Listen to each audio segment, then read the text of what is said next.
Bonjour, je suis Monsieur Fowalenglove René. Aujourd'hui, dans le cadre du cours d'économie générale et en particulier sur le courant de pensée mercantiliste, nous allons étudier Edward Misselden. En effet, Edward Misselden 1608-1654 était un marchand anglais et l'un des principaux auteurs du groupe de pensée économique mercantiliste.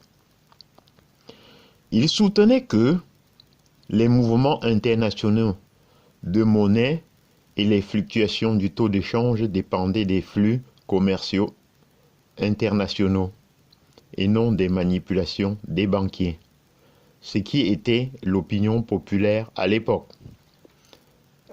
Il suggéra que les résultats commerciaux devaient être établis à des fins d'analyse statistique, afin que l'État puisse réguler le commerce en vue d'obtenir des excédents d'exportation. En termes de sa bibliographie, il fut vice-gouverneur de la Merchant Adventure Company à Delft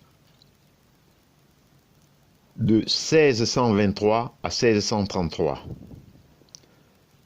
À son départ d'Angleterre, octobre 1623, la Compagnie des Indes orientales l'invita à agir comme l'un de leurs meilleurs commissaires à Amsterdam pour négocier un traité privé avec les Hollandais. Il avait probablement été employé par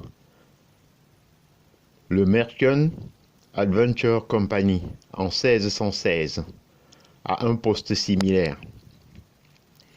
Son collègue commissaire était Robert Barlow, marchand des Indes orientales.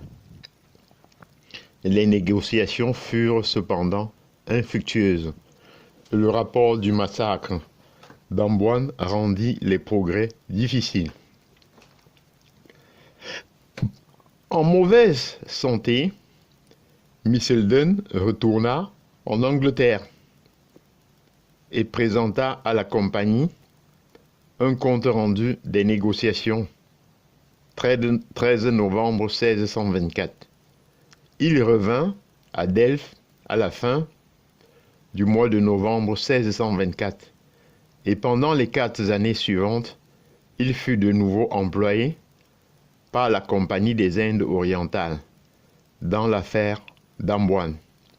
Il fut également chargé des négociations au nom de Merchant Adventure Company pour une réduction des droits sur les tissus anglais. Dudley Carleton, l'ambassadeur anglais à l'Aïe, pensait qu'il avait été soudoyé par les Hollandais, tandis que les États généraux, de leur côté, le soupçonnaient de compromettre leurs intérêts en envoyant des informations secrètes à l'Angleterre, et le confrontèrent en octobre 1628 avec certaines de ses lettres. Misselden fut mécontent de son traitement et refusa de s'occuper des affaires de la Compagnie des Indes orientales. Son cas fut examiné par le conseil privé et une réparation fut accordée en 1628. Misselden soutient le projet William Law visant à mettre les pratiques des congrégations anglaises à l'étranger en conformité avec celles de l'Église d'Angleterre. Les marchands aventuriers de Delft étaient fortement presbytériens et John Forbes, leur prédicateur, exerçait une grande influence. Les tentatives de Misselden d'imposer le livre de prière commune se heurtent à des complots visant à l'éjecter de son poste. Et lui et Forbes s'y opposèrent farouchement. Il fut finalement évincé et la compagnie choisit à sa place Samuel Avery, un presbytérien. 2 ans plus tard, 1635, des tentatives avortées furent faites pour obtenir son élection comme vice-gouverneur à Rotterdam. Et Charles Ier adressa une lettre à la compagnie des marchands aventuriers, leur recommandant en vain de démettre Robert-Édouard, qui occupait ce poste. Enfin, Misséden avait fourni à Philippe Burlamachi de grosses sommes pour le service du roi, et en mai 1633, 13 000 livres restaient impayées.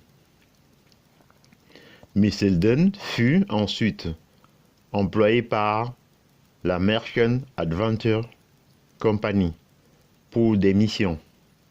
Vers 1650, il se trouvait à Hambourg et essaya de se rendre utile au régime parlementaire, mais sa réputation de royaliste joua contre lui. Les écrits économiques de Misselden furent principalement inspirés par la nomination de la Commission permanente du commerce 1622 dans son Free Trade of Means to Take Trade Bloom.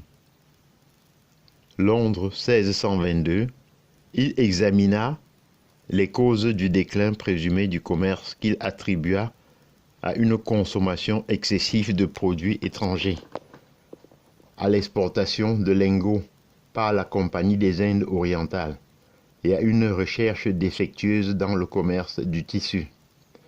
Son objectif semblait avoir été désarmé. L'opposition aux sociétés réglementées, en particulier la Merchant Adventure, et de la retourner contre les associations par action. Les vues qu'il exposait sur le commerce dans les Indes orientales étaient incompatibles avec celles qu'il défendait l'année suivante. Gérard Mellin attaqua immédiatement sa brochure s'opposant au principe du change. En réponse, Misselden publia The Circle of Commerce or The Balance of Trade in Defense of Free Trade, opposé au Little Fish and His Great Wall de Mellin, et s'y opposa dans The Scale, Londres, 1623. Après avoir traité de vue, Mellin et annoncé une théorie de l'échange. Il discuta de la balance commerciale. Il défendit l'exportation de lingots en faisant valoir que la réexportation des marchandises que les pays étaient ainsi en mesure d'acheter augmentait le trésor de la nation. Sa théorie de la balance commerciale est similaire à celle développée plus tard par Thomas Munt. J'en ai terminé et je vous en remercie.